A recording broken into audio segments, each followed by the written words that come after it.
Go ahead. Timeout. Stop the show. I drafted Deshaun Watson. And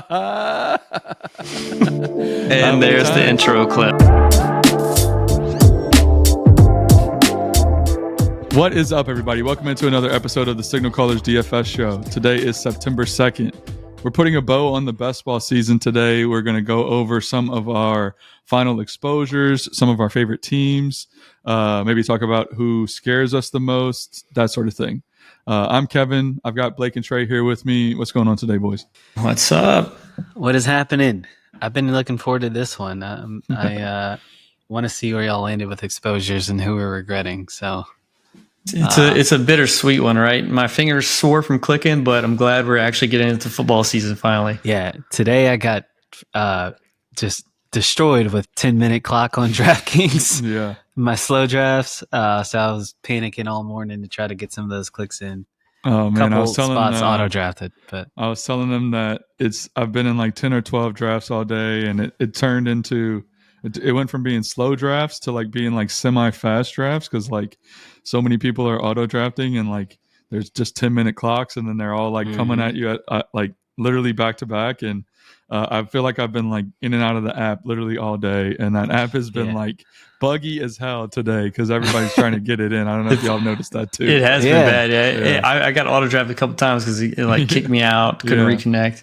Yeah, but I think next year I'm going to like take this day off of work because I feel there's so much value. Yeah. The few drafts I've done, it's just everybody's going through the same hectic craziness. Yep. And I'm just like, man, if I could just sit here, put 3 screens up and get at it, I think I would rake in some value. So I think I'm going to save a good bit of money and take the day off work next year for this. Well, what sucks about it too is like the 10-minute clock got everybody because you have the slow drafts where the guy from the night prior still has the 9-hour countdown. Yeah. And as soon as he makes it, it turns over, it rips. Yeah. And so half the lobby's on auto draft because they missed those 2 picks, and like you can get some edge there. Yeah. So that was fun. Waking up, I drafted 5 straight running backs in one of my $55 I've literally just drafts. been in and out, picking the same players. I was doing it on the treadmill today, trying to run and draft at the same time was just an insane thing. I was literally just clicking the draft that was red, hitting seeing how many seeing like what I needed, if I needed a QB or a running back, and then whatever name I saw first that I liked, I clicked. No correlation anywhere. This team needs a tight end. Click. Yes, exactly. Yeah. I got no tight ends in the 10th. All right, I guess it's Njoku, maybe. I don't know. Right. Yeah. But all right, let's dive into some of our favorites, some of our exposures. We're going to start off with kind of walking through just like who is top 5 at each position for us, and then maybe we can kind of talk through some of our like places that we think we might have missed or places that we're worried about the most. I'll just kick it off first. Can we just not even do quarterback? Because I'm like, I don't. We don't want to put Tyler Shuck exposures out there. We're all going to have top 5 Tyler Shuck. Look, let's just start it off. Let's kick it off. I'll go quarterback first. No surprise. My top 5 are Drake May, Tyler Shuck, Cam Ward, Trevor Lawrence, and then I've got 3 tied for the 5th spot. So it's JJ McCarthy, Jaden Daniels, and Jackson Dart. So I've got 8 in my top 5 technically, but all above 15.2%. Drake May's at 30% for me. So, when we started talking, one of the first things that we talked about on the pod was my Tyler Shuck exposure was over 50%. It's now down to 20. It's now down to 23%. I've made some strides in that regard. So don't feel as bad about it now. But yeah, what about you guys? Yeah, so I'm on the Shuck bandwagon. Matthew Stafford got to be about 90%.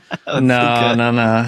So, but that's kind of the theme, though, right? Those guys right around where he is for me. So I got Shuck, Daniel Jones, Bryce Young, Kyler Murray, Patrick Mahomes. Nice. As my that's nice. That's 5. Yeah, I mean, it's all really flat, to be honest. Tyler Shuck is 24, and the rest of the guys are 18 to 14 there, and Jaden Daniels is right behind Patrick Mahomes. So I'm pretty flat at quarterback. It's just all those like really low end guys are number 1 for me, just because I've been waiting so long for quarterback. I just get desperate. It's like, okay, I need one more. Yeah. Yeah, I'm really flat. My highest drafted is 15.6% Tua. Then I got Anthony Love Tua. Richardson, unfortunately, at 14%. Kyler Murray at 13.5. Tyler Shuck at 12.4. And JJ McCarthy at 11.2. I like, though, like after that, I've got Lawrence, Jaden Daniels, Yeah. Drake May, like guys I really like. And then everyone kind of hovers around 8%. So I've got all the quarterbacks pretty much equally, which feels good about the elites. Like Lamar, I'm at 9.3%, which is higher than your average 8%, right? So that feels good. I think it like these exposures just kind of showcase like we feel good about getting 3 quarterbacks as much as we can, and it's always easy to gravitate towards the same like lower tier guys that we like. You know, I've been like trying to get more Cam Ward, and in the last like week or two I've really been targeting him, so that's why he's up there in the third spot. He feels really good for me. I'm going to move on to running back. This is no surprise if you guys have been paying attention to us at all. Baishal Tootin, 63%, baby. Wow. I just went hard in the paint for him today. Literally, if I saw his name near the top of the list, I clicked it on all those drafts today. You know, I love it. Followed by Jalen Warren at 41%, Taj Brooks at 28%, Kendre Miller, who we've been talking about a little bit, at 28%. RJ Harvey rounds out my top 5 at 26.1%. I love the 30% Warren. Yeah, like that feels nice. Warren's actually 41%. So I've gone. He's just, you know, we talked about the strategy of going like elite running back early, and then hitting everything else, and then coming back for your running back too. So most of those teams, he's my running back too. You know, the depth chart just came out today for them. He's 1. Caleb Johnson's at 3, which doesn't mean a ton, but he also just got paid, so you kind of have to feel a little bit good about him going into the year. There was a lot of coach speak around it too, right? So Arthur Smith's talking to him up more than he talked to Bijan. Yeah, I think they're gonna give him every opportunity to, you know, run away with the job, and so I feel pretty good about that. What about Aaron Rodgers likes throwing to his running backs as well. What did you say your exposure was for Jalen Warren? 41.3%. Let me see how many teams. Nice. I've got him on 19 teams. Okay. So and Mike Tomlin came out today and said he's going to be our featured runner. So he's got a how many teams is that? 19. Dang. Okay, so I'm close. I'm at 17 teams. What about you, Blake? What's your top 5 looking? So I got Jalen Warren on 17 teams as my top, 34.7. I think this is just something we saw coming all summer, right? So we were just, he's been steady at that 90 to 100 pick range, and he's just the perfect, you know, 0 RB back, I'd say, for this one. Then I got Jalen Warren, I got Tyler Algier, Marshawn Lloyd, which has just always been a late round grab for me, like the 20th round dart throw, Ramondre, and then Cam Scatterbo. So Scatterbo's at a lot of zero. Yeah. A lot of 0 RB guys. Yeah, Scatterbo's at 6 for me, coming in right underneath. One guy I want to touch on before we get to Trey is HN. I made a lot of progress on grabbing a lot of him today. I've got him in 10 leagues. He's at 21.7% for me, so I like that one a lot. He's been kind of dipping, but now he's looking like he's going to be healthy, so could be a little cheat code late in the second. You know, so yeah. What about you, Trey? Top 5 running backs. Number 1 at 18.4% is Austin Eckler. Number 2 at 18.2% is Baishal Tootin. Number 3, DJ Giddens at 16.8. Number 4, Will Shipley at 14.9. And number 5, Brashard Smith at 14.5. Nice. Really? That's an interesting name there. Okay. I love the Eckler, though. I think Eckler is going to smash. Really good about Eckler. Yeah. Really good about him. And then followed closely by Quinshawn at 14 and Trevion Henderson at 13.8. Nice. So that, depending on what happens with Judkins, I mean, that could be. It's a big swing player for me, man. If he comes back this week, I will be feeling really good. The thing to remember with these percentages too, it's like your average, your baseline is like the 8%, right? So you don't need to get to 30% to be significantly above the field, right? You can get to 12 and 16, 18% and still have a lean in that player's direction. So while we're talking about our percentages, me and Blake are very similar in the total number of drafts that we have. whereas Trey is like 10x our number of drafts. A lot more. 430 drafts. Yeah, I'm at 46. Yeah, I'm 49. Yeah, so it's just to kind of take it with a grain of salt with these like big percentages. I think it just kind of shows you like I'm all in on some of these guys at some of these places too. So like I'll click Tootin literally almost in every draft if I can. So I guess that's like a takeaway from this. Whereas Trey has been like kind of flat across the board. I'm like going the other way with it. Let's jump over to wide receivers. This one also is no surprise. Tet is my highest exposed wide receiver. Love that. 50%. He's on 23 teams. 50%. And then, Hell yeah. Look, that's the thing, man. I'm either going to be really right or really wrong. I'm not flat at all on any of these guys. So Tet's number one, followed by Kyle Williams at 43%, which makes sense because I'm heavy on the Pats and Drake May. So I always pair them together. Then Olave at 37, Waddle at 32, and Shaheed at 30. And then Burden's right behind them at 21%. So, man, you are concentrated at wide receiver. For only having 3 less drafts than me. Yeah. Wow. I mean, this kind of goes hand in hand. Are you hand. doing 8 wide receiver? Yeah. Well, builds mostly. So I just mentioned targeting Cam Ward a lot, right? And their week 17 bring back is the Saints. So it's easy for me to grab a Saint around like either Shaheed or Olave early. And then I know in my back pocket I've got Cam Ward and like Io Manor and Chigakonkwo, who we'll talk about in a second. So that's why I always come back to them. And it feels good. And it could either be really bad or really right, you know? So we talked about this too. Like, what do you win when you win for Trey? Like, I know Trey mentions that a lot. Like, for me, I didn't do a ton of millies. I only did 22 or 23, I think. So, like, I'm just kind of getting the guys that I feel the best about, and that's usually brings me back to these guys. So, you know, we'll see what happens. But yeah, what about you? What about you, Blake? How's your exposures looking? Yeah, I'd say pretty on brand for me. So Chris Olave, number one, just of course we've been banging that drum all off season or draft season. Then actually surprising to me was JSN. I know I've been drafting a lot of JSN, but I didn't think he was number 2. Tet number 3. So I'm sorry. So Chris Olave at 34.7, JSN at 26.5, Tet at 24.5. Then, of course, Nico at 24.5 and Puka at 24.5. Y'all both got some heavy hitters in your top 5. I mean, like, JSN and Tet make a lot of sense because they're bringbacks with each other, you know, for week 17. But like for me, and not to cut you off, Trey, I'll let you get to it. But I don't know. I was thinking about it today. I'm thinking like I could.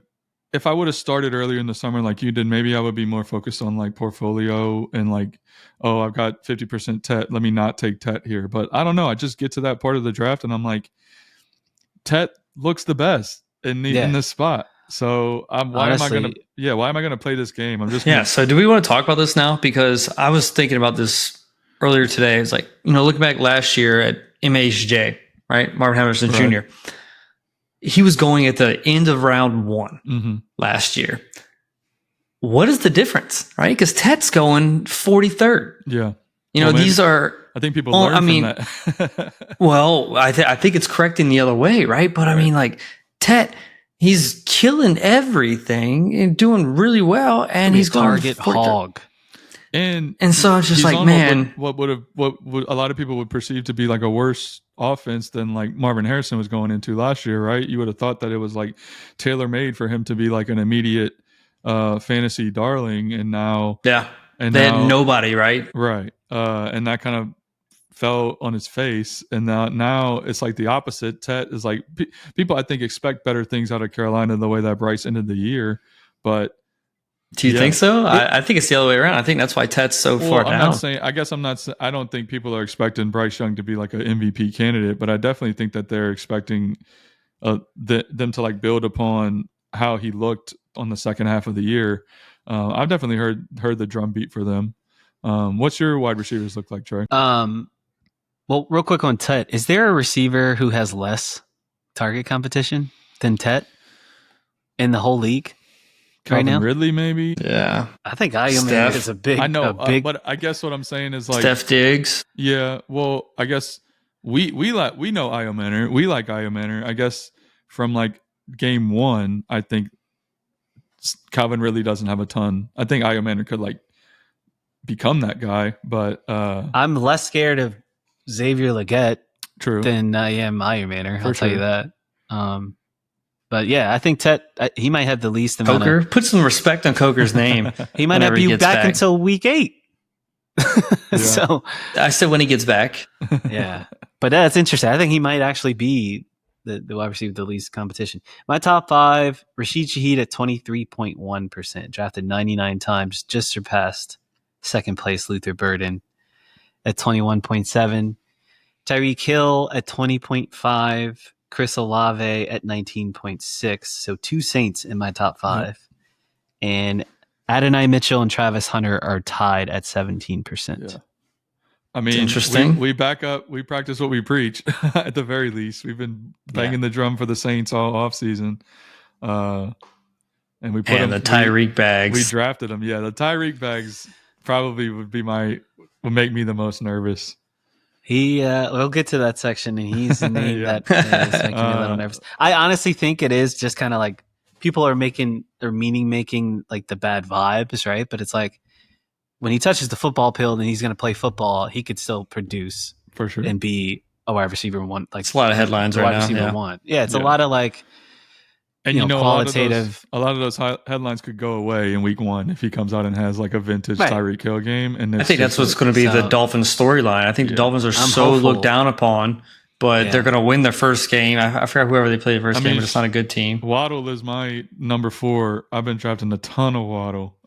So I hope so. I hope Miami's there. I hope most of it's just noise, I think, with Tyreek and Miami in general. Let's move on to tight ends real quick. No surprise here again. Trey McBride is my number 1 tight end, 28%. Chigakonkwo is my number 2 at 26. Loveland at 19. Jatavian Sanders at 17. And Brock Bowers at 17 as well. And then I got a little honorable mention with these two: Harold Fannin at 15% and Mason Taylor at 15%. So those are my top, I guess, quote unquote 5. A couple of them are tied. So nice. It kind of makes sense with my QBs. I just like to pair up late round tight ends with them as like a little mini stack correlation. They're an easy way to stack up QBs late, especially for some of these guys like Jatavian Sanders and Chigakonkwo. So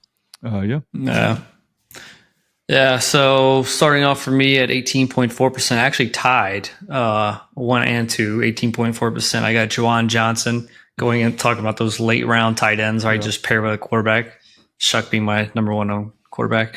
Then I got Jake Ferguson tied with that. I think Ferguson's been the most mispriced asset on the board since all summer, even with George Pickett's coming in. Yeah. Because before Pickens was coming in, he was even going later than he is today. It was just unreal. Right. So I think they're just going to be throwing a ton. I love Jake Ferguson. Number 3 at 16.3%, Brock Bowers. 16. Okay, everybody's like tied here. 16.3%, Dalton Kincaid. 16.3%, Colston Loveland. 16.3%, George Kittle. So like I've been hammering kind of those. I'll see my favorite tight end prospects right there. Those guys who like are supposed to be good, I'll say. Right. What about you, Trey? Yeah, this is probably the position I'm most happy about my top 5 guys here. So Harold Fannin is my number 1 at 21.7. Mason Taylor is number 2 at 16.1. Colston Loveland at 3, 13.5. And then I got the 2 elites, Trey McBride and Brock Bowers, right at, Trey McBride's at 13.5, Brock Bowers at 12.8. Yeah. And my guy Warren is right there at 6th at 11.2, and Kittle's at 10.5. So feeling pretty good that I've got two of the elites. I said it like early in the season that I wanted to try to grind my way to having one of those two top guys on at least 30% of my teams, and I got pretty close. I will say one that scares me that I just haven't been able to get is Tyler Warren. I got one share of Tyler Warren and Tucker Kraft too. I've got one of each, and like they just never felt where I wanted to take them, and they always went early. And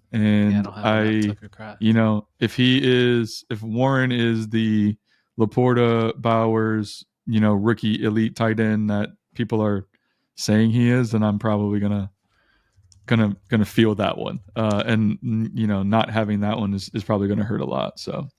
But other than that, I feel pretty good about where I'm at with tight end. Let's actually talk about any players that we are worried the most about. I know for me, I have 0 Saquon, literally no, like stone cold 0 Saquon. So that's probably going to feel pretty bad if he like. There's going to be a couple of weeks where you feel bad if he makes it through the season unscathed, especially if he like puts up a huge week 1. I'm going to like immediately feel bad about that. So that's probably my biggest worry, having 0 Barkley. But if I was ever in a range to pick Barkley, I always went either Bijan or a wide receiver. So I'm worried about that one for sure.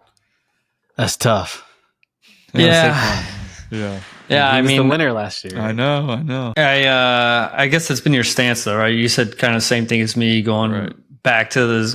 I'm not going to call it 0 RB, but just the fade older, heavy touch running backs.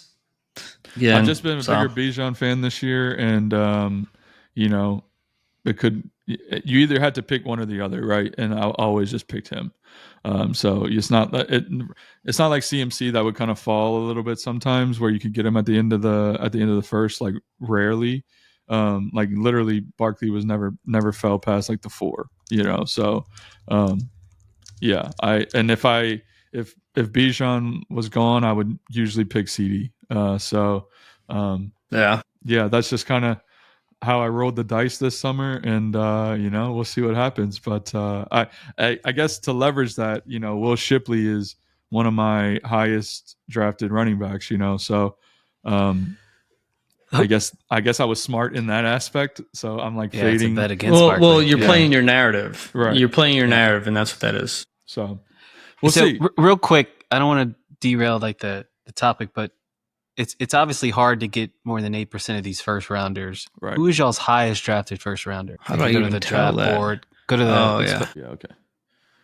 Saquon's. Well, I should have known this off the top of my head.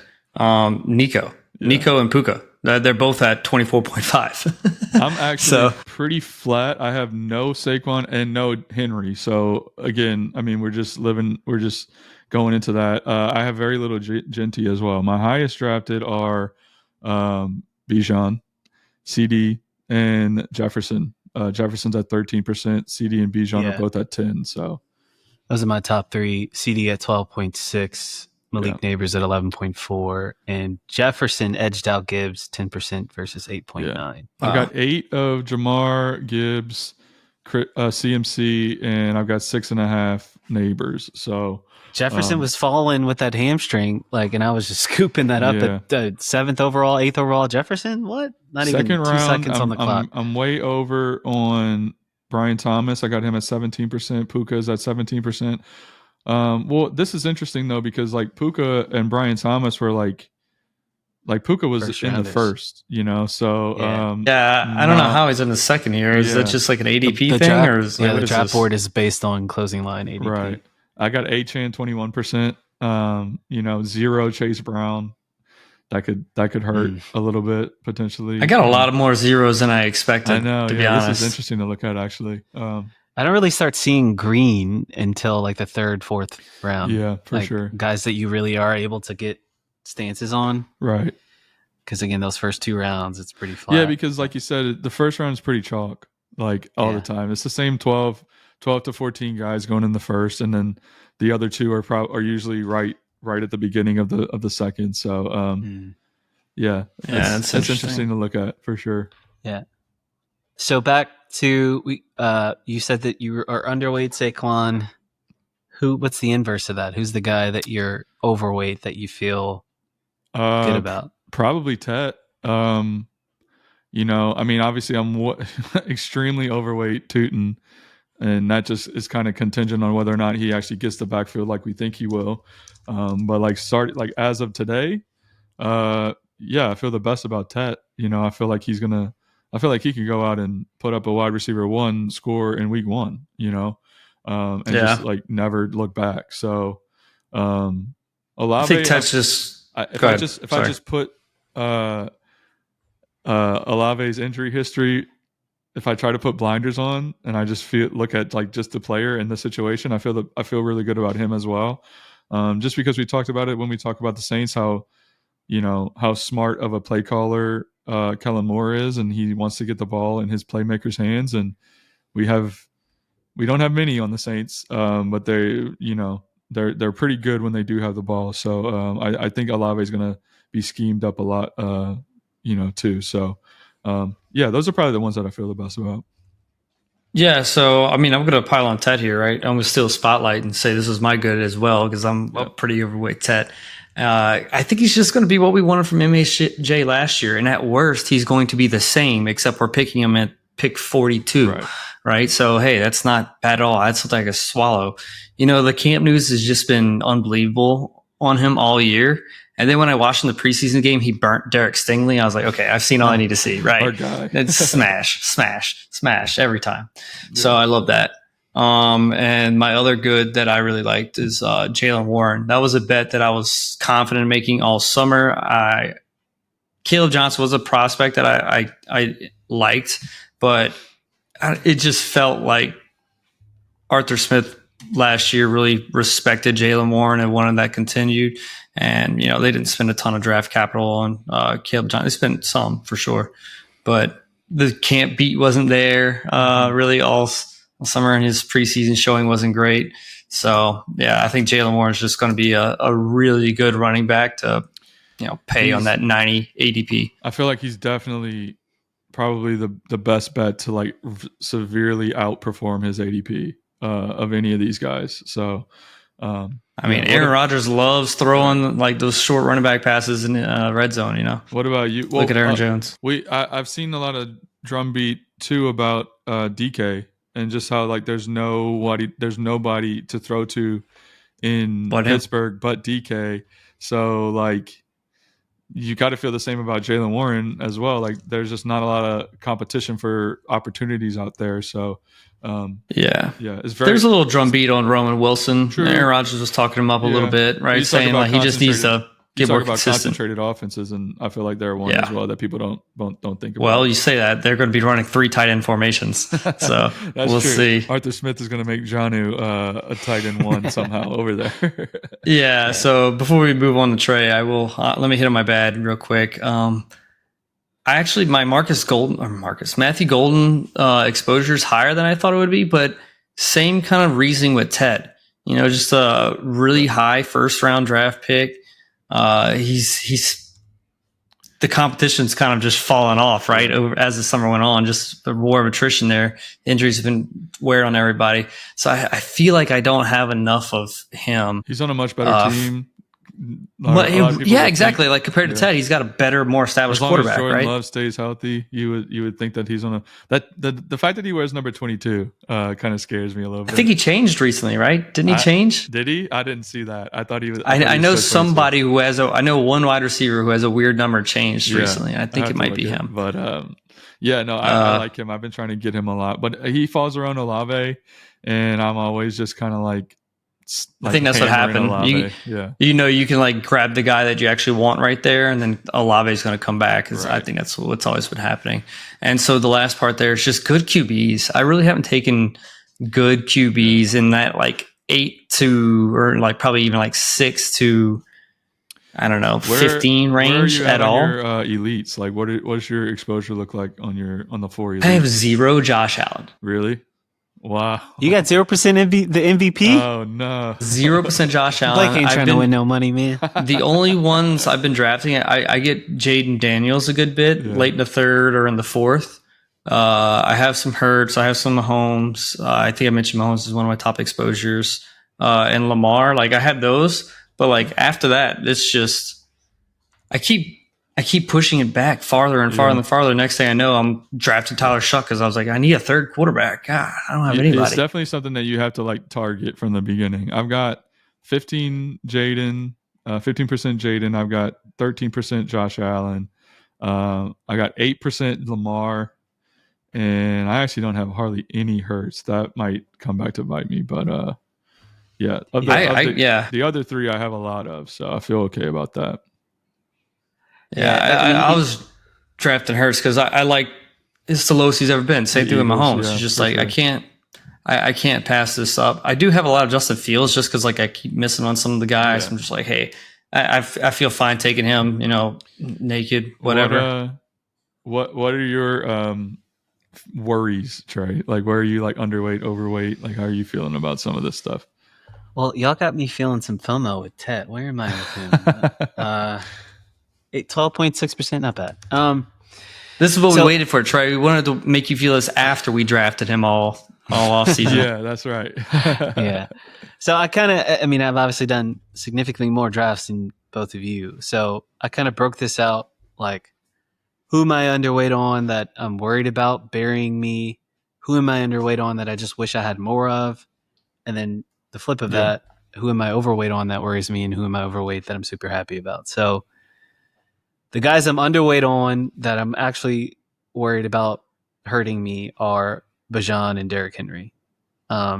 Derrick Henry, that was always going to be the bet. You just bet on the age cliff, but that guy always defies age. He's like the LeBron of running backs, honestly. It's a good comparison.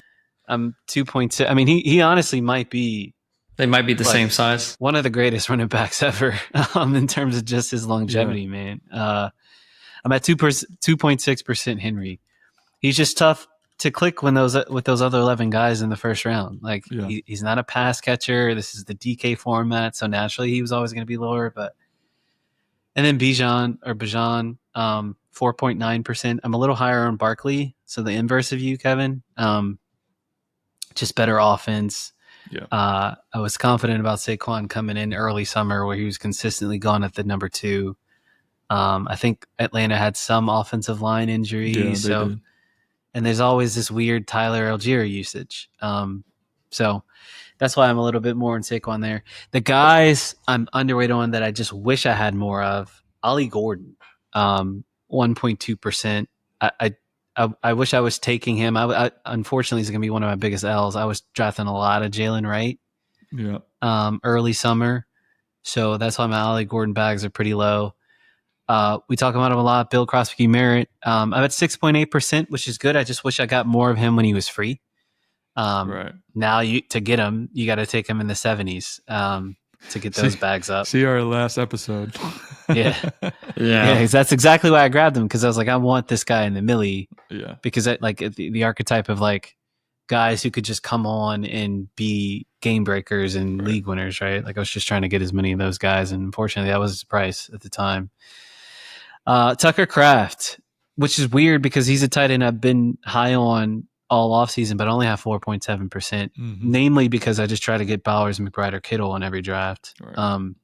And then you mentioned it. I jotted him down. DK Metcalf. This guy's the third highest paid receiver in the league. They just gave him as of this year. Yeah. I mean, look, Aaron Rodgers. He's the reason that Terry held out, right? I mean, he got paid, and then Terry was like, "Wait a second, I'm better than this guy." Well, Aaron Rodgers isn't sexy, right? But he actually supported Garrett Wilson. He supported Garrett Wilson the first half of the season with wide receiver 1 numbers, and then he supported Devontae Adams to close out the season. So he can prop up a wide receiver 1, and I just think that's a guy that I don't know. Like you think Pittsburgh, you're like, I'll skip him, but he should actually like gobble up a bunch of targets in that offense. So, I mean, we did this last year with Pickens in Pittsburgh, right? It was kind of the same thing. Everybody was just like, I don't want to draft Pickens. Mhm. And on a per game basis, he wasn't bad. Yeah. You know, how many games he missed? He missed 1, 2, 3, 4 games, and he was wide receiver 42. He still had, 900 yards. Yeah. And that was a way worse quarterback situation than with Aaron Rodgers. Yeah. And I was looking at some of the Steelers beat right stuff, and there's a quote from Aaron Rodgers. He said, I've never had anyone like DK. So I expect him to feed I don't know him the how much I ball. believe this. Yeah, he's never like Devontae Adams isn't. I mean, a physical freak, different player. Probably just the physical build of DK. It's just a physical build. He's had some pretty dude is Jordy Nelson, Donald Driver, probably the biggest like yoked up receiver he's ever had. Yeah. Yeah. He's had like Randall Cobb his whole career. I love thinking about back to when him and AJ Brown were coming out of Ole Miss, and they had like that one like workout photo from the combine, and they were like both just like freaking. He made like AJ Brown look small, and AJ Brown's not a small dude. So but I'm with you on that one. I don't have any DK either. So I wish I had more of him. It's just a comfy click in that 5th round too, and he's fallen sometimes to the 6th, which just feels ridiculous. The ball knowers say it's not a good fit, though. It's just follow the money, though. I mean, it has to be a good fit. So it's gonna be force-fed good fit, right? Yeah. I mean, is he the lowest wide receiver 1 that you can get on a team? Olave, Diggs. Yeah, I guess Olave goes after him, and Diggs. Olave and Diggs, yeah. Yeah. So the next 2 categories, who am I overweight on? That worries me. Obviously, Anthony Richardson with that starter decision. I think that's an L a lot of people are going to eat, though. And then I don't think it's an L yet. Yeah, I think there's a chance he could be the guy that's playing. Like, I mean, it's the same situation as Shuck in a sense too, because like it is. Our bags are packed with Shuck, and they're zeros right now. But eventually, he could. I sincerely doubt Rattler is going to start the whole year, just because of the situation. Yeah. And then this next guy, we talked about him, but this is kind of like the, I guess, consequence of me sort of like using last year's best ball brain to kind of carry forward into this year. And like, who were we drafting in the 1st round, in the 2nd round last year, right? I kind of fell into the Tyreek Hill, just nuclear speed narrative, right? He's done it before, so I'm at 20.5% there. But like the vibes, they may not be something, but they're not nothing, right? Like he lost the captain badge. Like there's some weird stuff going on. And I mean, the thing about him is like, yeah, it's been really bad. But if if they come out and they have a game like they did against Baltimore 2 years ago, where they all go nuke, it wouldn't be the least surprising thing in the world. Like we would all just be like, oh, they're back. I guess Vibes aren't a high ankle sprain, right? Like vibes can go away in the snap of a finger. One good game, and if the Dolphins start off 1-0, 2-0, right, vibes are gone. Yeah, good vibes now. I agree. I mean, I'm heavy on Waddle, so I'm kind of, and Achane as of today. I've drafted a ton of Achane today, so I am in on the Dolphins. So we'll see what happens with that. And then the guys who I am overweight on that I'm super happy about, it's a few, right? Kind of touched on a couple of them, but Bashal Tutin, you know how I feel about him. Austin Eckler, DJ Giddens, actually. I just think Jonathan Taylor gets hurt every year. Yeah. So he should have a couple of spike weeks throughout the year. Will Shipley, again, I'm low on Saquon too, so that's a bet against him, which makes sense. And then Harold Fannin, it's a starter, man. He's a starter. Yeah. You go see my rant on him too. He, he's been getting steamed up these last few weeks. He's been free too. all summer too, like until the last couple of weeks. Until recently. And he's just like the perfect guy to pair with the elite, since I take a lot of McBride and Bowers. He's just that last round click all early summer. That's like, all right, let me just get this moonshot to go with him. Because I'm going to use those guys every week. I'm with you on Giddens. I've got 17% of him. So that's it. I mean, like everyone, I feel like a lot of people rode the wave on, the J.K. Dobbins, Nick Chubb, signing rises to Keenan Allen. And I think everyone's kind of probably going to be hurting for the same players too, like the Anthony Richardsons and, those guys. But all in all, I feel pretty good about where my exposures landed relative to how many drafts I did. Yeah. I got my guys where I could get them, and we'll see how it plays out. Yeah, let's move on to, I think we're going to show off some of our favorite teams. Let me pull this team up real quick. So it doesn't have the best closing line value, actually. Actually has a really bad closing line value. We are going to be using the Solver, shout out ETR, their Best Ball Explorer. So this is my team. It is a $100 league, $100 draft. And I started off with one of Brian the hot Thomas. routes. Yeah, I started off with Brian Thomas Jr. And I believe my second pick was Nico Collins. So I think I went Nico, then Brian Thomas. So this is a Jacksonville team and a Bears team as well, and also a Carolina team. So it's super correlated.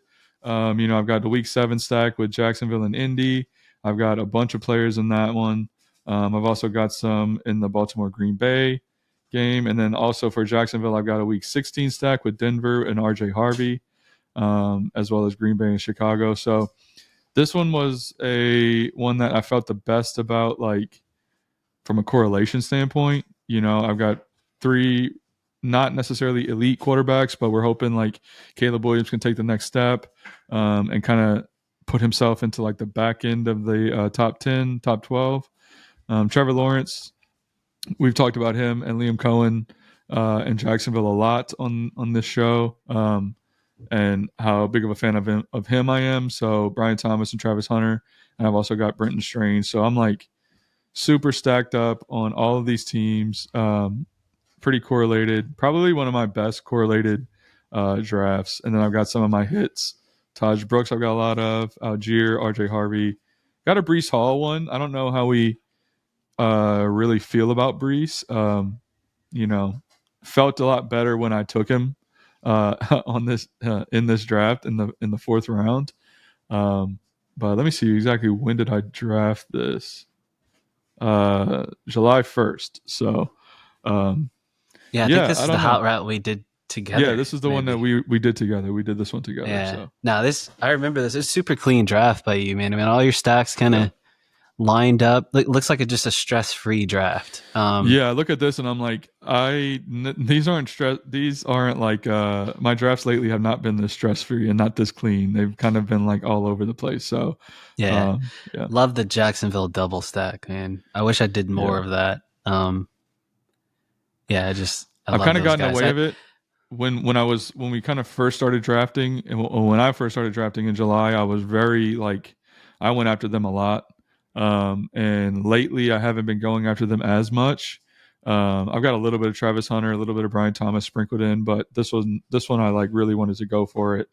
With the AD Mitchell bring back, Week 17 fireworks. And then there's that Bryce Young. It feels a little less good now with Jalen Coker news, but I do think he comes back and he has some good weeks. Right. Yeah, you still got him at a plus. You just value. Want the spike weeks from him, right? So. And I'm taking some swings on these tight ends, not necessarily any elites, but maybe Colston Loveland has an elite year. A lot of people think that he can. Brenton Strange is a forgotten about guy. He was a 2nd rounder, I believe, 2 years ago. Was he that high? He was either 2nd or a 3rd. I'll look it up after I get off of here and one of y'all take over. But super high draft pick. Evan Ingram leaves Jacksonville, clears the way for him. He's been getting some buzz out of camp. So just going to do the tight end by committee approach. Hopefully one of these guys pops for me. But yeah, so this is probably my favorite one. I've gotten some other ones that have way better closing line value. But just from like a roster construction standpoint, I feel the best about this one with like my stacks and my correlations and stuff like that. Yeah, it always feels nice when you get your quarterbacks, each of them double stacked. Yeah. And then and then you get a bring back for the Week 17 matchup that you love out of the 3 of them. Yeah. So like you got Caleb double stacked, you've got Trevor triple stacked. Yeah. And then Bryce double stacked, and you've got AD Mitchell for the Week 7. So it's just perfect. It's like a perfect high stakes draft, balanced, stress free, Right. clean stacks, enough positional allocation. And I think that is another point that you brought up, because these ADPs and like these closing line values come from the milli, so it's a little bit different than the high stakes stuff, right? Like where the ADPs and how stuff closes, because we've talked about it before. Like people kind of just like get their guys in these high stakes ones. Like nobody's really like worried about like closing lines. It's a lower entry. It's not a 150. Right. So this is $100 3 max entry.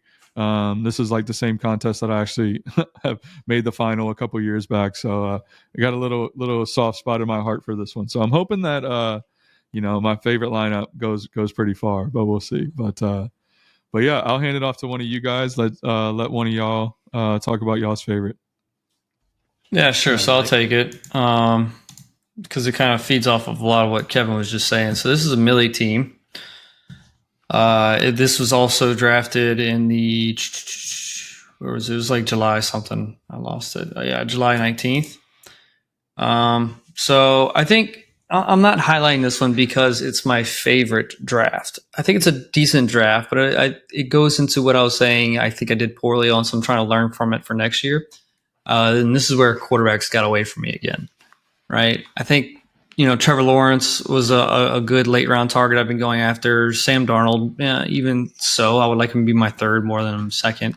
But obviously Daniel Jones was just like, oh crap, I need somebody else. So that's kind of, instead of like I'm looking around, instead of maybe Josh Downs could have got him a little later and pulled in like a Purdy or somebody there. I think he's going around 90 right now, for example. But, just like Trevion, this was a really uneasy click for me at the time because I wasn't a Trevion believer. And obviously, once I saw in the preseason, like, oh, this dude really does have juice. He's just not, he's not just another like good running back. J.K. Dobbins. Yeah, right. Look, I got him 59. Yeah. So J.K. 2 whole rounds past where he's at now. Huh?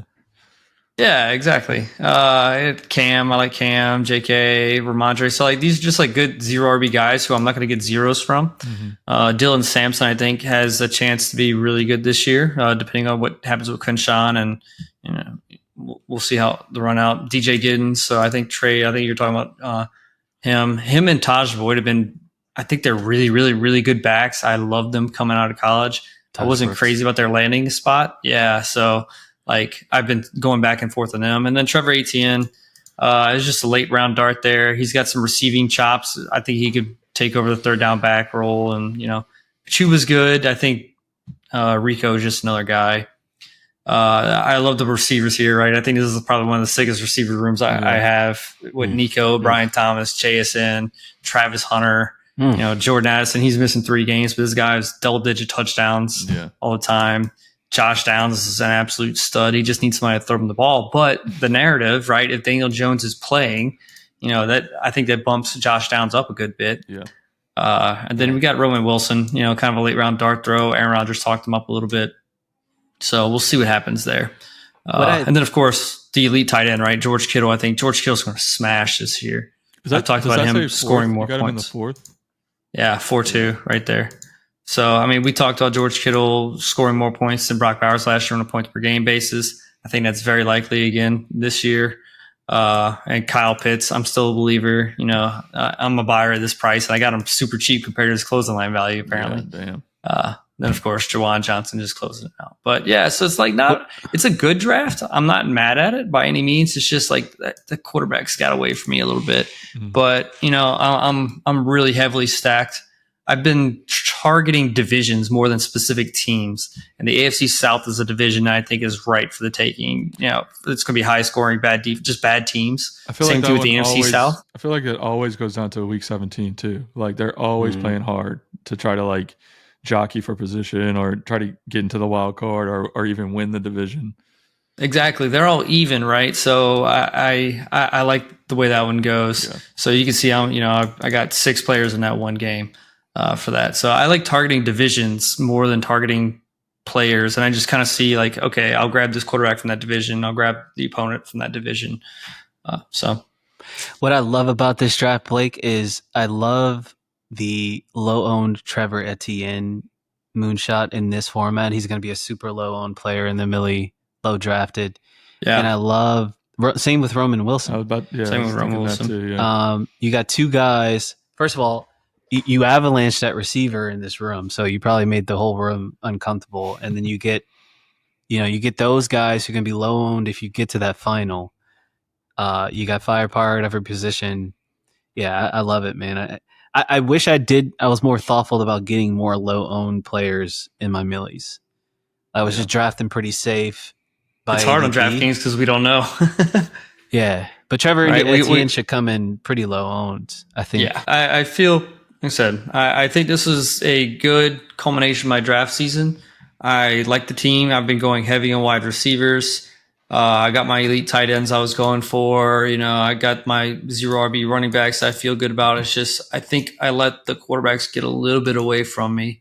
I feel like that's kind of like a trend for you. I feel like in a lot of these for this year, it's been for sure. Was it just something that you couldn't get a good feel of like when they were going to go, or you just like kept kind of getting a little greedy and pushing them? I got greedy. Yeah, I think I've been greedy all year, just trying to push it. Yeah, part of me is kind of right okay on the with Colts though, like with the Daniel Jones. I probably would have finished this team with Anthony Richardson and felt worse, right? Like I have a lot of Anthony Richardson too, right? So I go back and forth on him. So I don't know. We'll see. I'm not saying it's wrong yet. I don't know. I'll get better.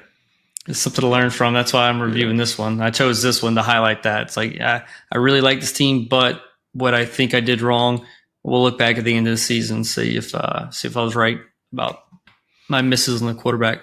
Yeah. What about you, Trey? You got one? I know you're excited about this one. Yeah, so I took a different approach. I selected this team out of 430 drafts. It is a Millie team. Based on the most unique combo that I was able to pull off. So not necessarily the stacks or the structure or whatnot, but just the ownership of the combination that I was able to pull off. So I drafted this team June 15th. Let me show you. You're going to show us the team? Yeah, hang on. So I actually went and found the room. Nice. That I did this in because I couldn't believe that I got this.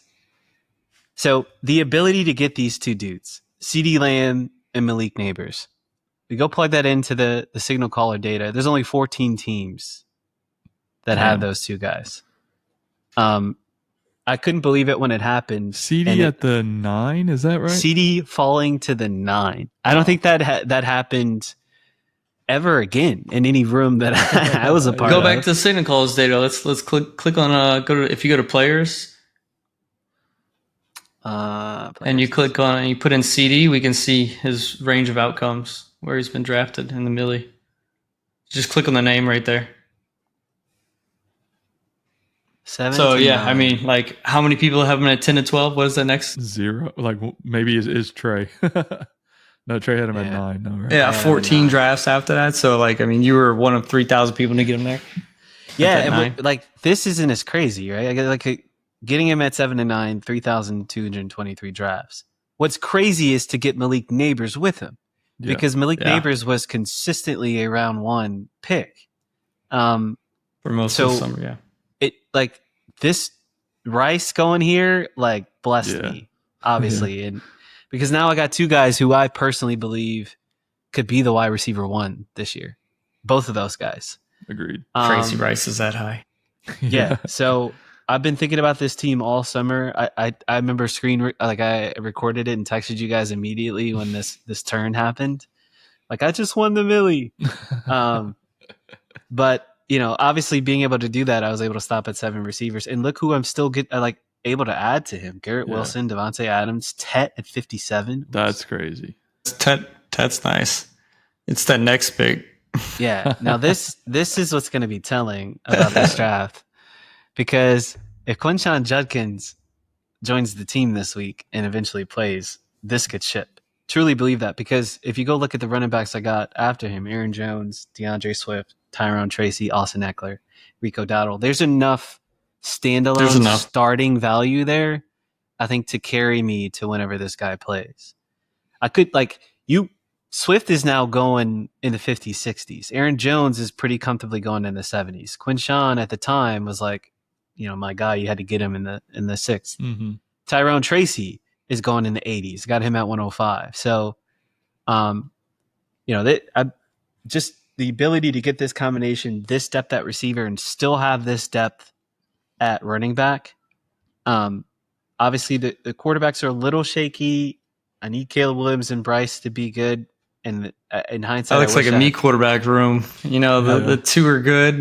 Caleb Williams, Bryce Young, and then you got Russell Wilson. Yeah. You're like, I need a third one. Let me throw somebody in there. There's still a ton of green on that ADP value. Yeah. A lot of green here for the running backs, and there's a big red one though. was still able to get Caleb double stacked despite going 4 tight end build, heavy on the wide receivers early. We got Bryce with Ted, obviously. And I wish I had a little more week 17 correlation with it being a Millie team, but CD and Eckler isn't bad. That could be the shootout that you need, right? So didn't obviously get any of my elite tight ends because of that Malik Neighbors surprise, but that's why I went 4 tight end here with Loveland being a rookie. Jawan gives me a floor. Jatavion is a stacking partner with Bryce, and Harold Fannin is my guy this year. So, knowing what you know now, would you want to trade in one of those tight ends for another, say, dart throw at running back? Let's say just Fannin, right? Fannin for a dart throw. Yeah, I think if August or September me was drafting this team and got this combo, I probably would have went running back round 3. I was very much a 0 RB bro early summer, and I was just like, I got these guys, let's add to it, right? But when you've got 2 freaking anchor receivers like that, I probably would have gone like a Brees or whoever's here, James Cook, right, just to get a little more cushion at that RB spot. But, having said that, still flesh it out with enough starting caliber players that could hit my lineup on multiple weeks. So it's got a chance. It's I think you said like September, right? I don't know when it turned. It might have been like right when the preseason started, but there was definitely a meta build that popped up, right? Where they're saying, hey, hero RB or just like hammer RB early with those workhorse guys and then just fill it all in. So I need to pay attention next year more, kind of like as that narrative develops, because it definitely came around. I want to say like week 2 of preseason, where kind of all the voices in the space, right? All the influencers, like, hey, you need to be drafting all these running backs early. Yeah. But the thing to remember too is like the ADP in this room at the time is way different than when it was at closing, right? So like to be able to get these starting running backs, I could not pull that off today, which makes me feel okay about, keeping the receiver avalanche going here. And not having grabbed like a Cook or, these sort of tier 2 before the dead zone running backs. Yeah. But yeah, this is a team that like has been on my mind ever since I pulled off that combo. So feels right to showcase it. We'll see. Yeah, that's going to be fun, man. That just looking at that board is crazy. Rice in the second. That guy's got to not feel good about this. This is pre-suspension. Rice was pretty comfortably in the second round. I remember because my bags are heavy of them in the 20s. That was a look at some of our favorite teams. I think we're going to close this one out with just talking about what our highest and lowest closing line values for ADP for these teams are. So let's see. Let me sort my worst is a $5 chain mover, which I just drafted yesterday, actually. minus 184. So negative 184 ADP. I think I was, like I said, I was just clicking who the guys that I wanted, and I didn't care about ADP. We kind of touched on it on the last couple episodes. We're just at that point of the year where it really doesn't matter. We're just trying to get our guys and try to close these out. My best is 174 in the green. So That was also Dang. a $3 one that I did like a week ago, 2 weeks ago, on August 19th. So yeah, that's I'm kind of like perfectly symmetrical. I got a little bit more red than green teams, but feel pretty good about those. Stop the show. That's hilarious that you were. Go ahead. Time out. Stop the show. I drafted Deshaun Watson. And there's the intro clip. One time. What was it? That had to be like a control. There's the intro clip. Meltdown. That was a Harold Fannin stack, huh? Yeah. Maybe. I have to go find it. That's funny. Oh, what about you, that's hilarious. Blake? What's your closing line values? Yeah, so I just want to point out it's absolutely hilarious that your highest closing line value is the one at the closing line that you drafted. Yeah, that's crazy.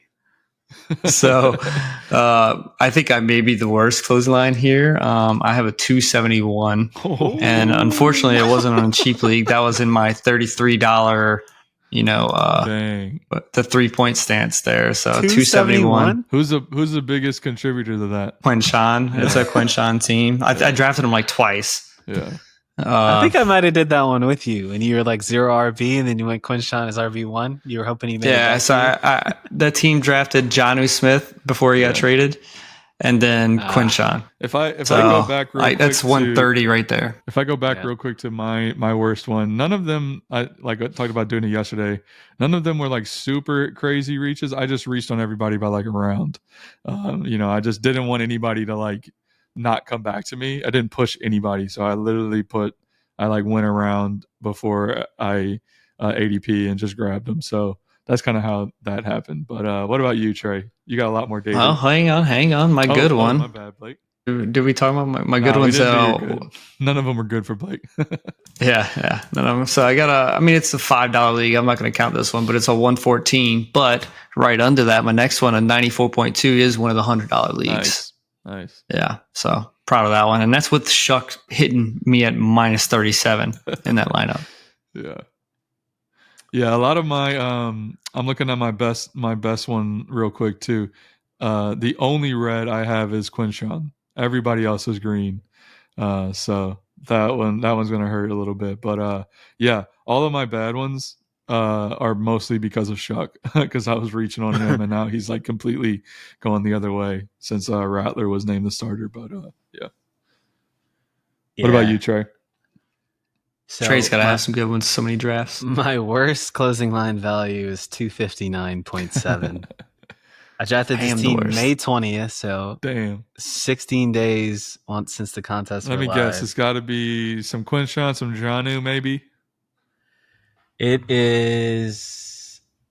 Oh God! I don't think any like other major injuries this year. I know torn ACLs, major players, or the biggest one is Jack Besh. I drafted him at 128. Oh wow! 87 spots. Yeah, TCU alumni. Yeah. Well, that was before Thornton came out of nowhere, and he didn't have a great camp. Yeah, he's still fighting though. Yeah, he'll be all right. Yeah. Terrence Ferguson, he was fun to draft, I guess. Okay. Brandon Ayuk. Yeah. When we, for some reason, and Godin were drafting them in the 80s and 100s. Yeah. That's because we didn't know about the injury. Mm-hmm. What about my highest? I got 2 in the 300s. 300s? 330.8 and 313.5. Wow. That's crazy. Who are the biggest? When did you draft those? I drafted them May 17th and July 30th. Nice. I also got a 296, early. A 258, a 252. I mean, I got a lot of. Are a lot of these from like May, or how does May like generally look? Worse or good? Yeah, so my best team, the 330.8, is May 17th, and that team has Austin Eckler at 163 before the rise, J.K. Dobbins at 174, so 73 spots, nice. and Chubb, so at 187, so 74 spots. Nice. And then Pickens pre-Dallas trade. Okay. So I got him at 67. Nice. Wow, that's good. 20 spots below where he's at now. And then Chickaquango as well. I got him at 200. Wow. Yeah, 30 I mean, I spots. guess that's like the give and the take of drafting in May, right? You can get some of these crazy numbers, but you can also have the bad ones too. Have the Jack Besh in the 10th round. Yeah, right. So, yeah, this one, a lot of value there. I wonder if the Pretty takeaway is maybe like you want to have some bullets in May, but you don't want to like go super heavy. You just want to maybe like dip your toe in, get some exposure to some of these crazy potential closing lines. I will say if you were tapped into the draft, and I might do this next year, is play like that big board stuff on Underdog where you're drafting pre-draft, like before the actual Right. NFL draft. So if you're tapped into the prospects and like have early player takes, it's good to draft early because you can kind of like, obviously everyone's biggest bet this year was Travis Hunter because he was the number 2 overall pick. And you figured that wherever you were taking him in May that he was going to rise. Well, he actually fell. Yeah. And it's some of these other guys that, you know, like the Harveys and the Hamptons and that rose throughout the summer. So it's kind of, if you feel, you know, strongly about a certain player, especially the rookies, like it's fun to time them early May because it'll be interesting. It's always interesting to see where they end up. If there's camp hype, a preseason stat, you know, or an injury, right? It's kind of fun bets to make because the rookies always generally drop as they start pretty high because you're trying to get them based on their landing spot, and then they drop, and then, you know, based on the camp narratives, rise or fall from there. So, man, it was fun. This was a fun summer. It's been a summer. First time, and you know, we'll see how my bags look come December, if it'll be the last time that I max the milli. But on to DFS season. Yeah, I'm excited to see kind of how this show evolves. We're still kind of ironing out some of what our in-season DFS schedule will look like. We've got a few options, a few ideas, so you guys will know that pretty soon as the games start in a couple of days. We're excited, man. It's going to be a fun fall, hopefully. So stick with us for some maybe some good DFS takes. I feel like I feel definitely more prepared for DFS now after doing best ball really seriously for like the last 2 months than I have in the past. So I feel pretty good about like just player takes leading into best ball and stuff like that. So I mean into DFS. So it's definitely made me a sharper home league and dynasty league drafter too. Yeah. I will say best ball season isn't completely over. They're gonna release the second half competitions. That'll be interesting. So, maybe I'll give some of those a go this year. Be interesting to see the ADPs in those. Then there'll be playoff best ball too. So I've never played playoff best ball. I've never played it either. We'll dip our toe in the water, I'm sure. You know, usually I'm pretty pissed about like my standings from regular season that I'm like, screw playoff best ball. Yeah, you need to usually take a little bit of a little break, hiatus. Yeah, before you come back in May. So, but yeah, man, we're excited. Stick with us. It's been a fun summer. But yeah, I think we'll see you guys on the other side, and stay tuned. Later.